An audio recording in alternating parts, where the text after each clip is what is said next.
கிறிஸ்துவுக்குள் பிரியமான சகோதர சகோதரிகளே, இயேசு கிறிஸ்துவின் இனிதான நாமத்தில் உங்கள் அனைவருக்கும் என் அன்பின் வாழ்த்துக்கள்.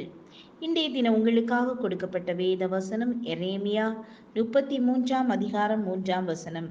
என்னை நோக்கி கூப்பிடு, அப்பொழுது நான் உனக்கு உத்தரவு கொடுத்து நீ அறியாததும் உனக்கு எட்டாததுமான பெரிய காரியங்களை உனக்கு அறிவிப்பேன். ரேடியோவை மார்க்கோனி கண்டுபிடித்தார். சப்த அலைகள் மின்காந்த அலைகளாக மாற்றப்பட்டு வானவெளியில் அனுப்பப்படுகிறது. இந்த மின் அலைகள் ஒரு வினாடி நேரத்திற்குள் உலகத்தை 7 தரம் சுற்றி வரக்கூடிய வேகமுடையவைகள்.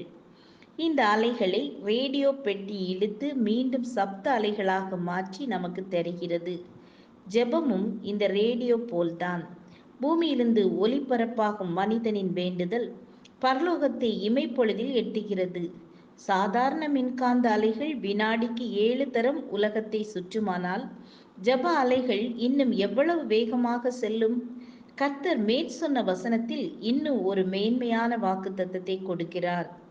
இது ஒலிபரப்பாகும் ரேடியோ அல்ல, தனிப்பட்ட முறையில் இருவர் பேசிக்கொள்ளும் டெலிபோன் தொடர்பு.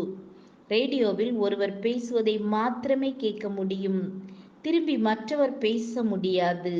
ஆனால் டெலிபோனில் இருவர் ஒருவருக்கொருவர் தொடர்ந்து பேசிக்கொண்டே இருக்கலாம். காரணம், 2 டெலிபோன்களையும் ஒரு மின்கம்பி இணைக்கிறது. அதுபோலவே பரலோகத்தையும் நம்மையும் இணைக்கும் மின்கம்பியாக பரிசுத்த ஆவியானவர் செயல்படுகிறார். உடனுக்குடன் தேவாதி தேவனின் மறு உத்தரவை நீங்கள் கேட்க முடியும். கர்த்தர் வாக்குத்தத்தத்தோடு பேசுகிறார்.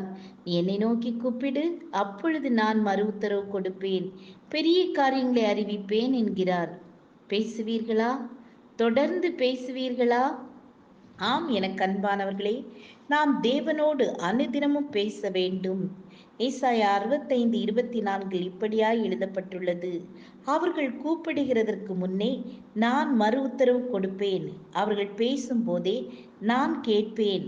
ஆம், நாம் பேசும்போதே கர்த்தர் கேட்பாராம். எவ்வளவு அதிசயமானவர்! ஜெபம் செய்வோம். எங்களை நேசிக்கிறதான அன்பின் பிதாவே, உம்மை மனதார துதிக்கிறோம். எங்கள் ஜெபத்தை கேட்பவரே உமக்கு ஸ்தோத்திரம்.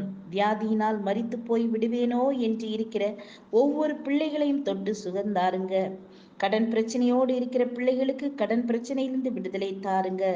சமாதானம் இன்றி தவிக்கிற பிள்ளைகளுக்கு சமாதானத்தை தாருங்க. இயேசுவின் நாமத்தில் பிதாவே, ஆமேன், ஆமேன். God bless you.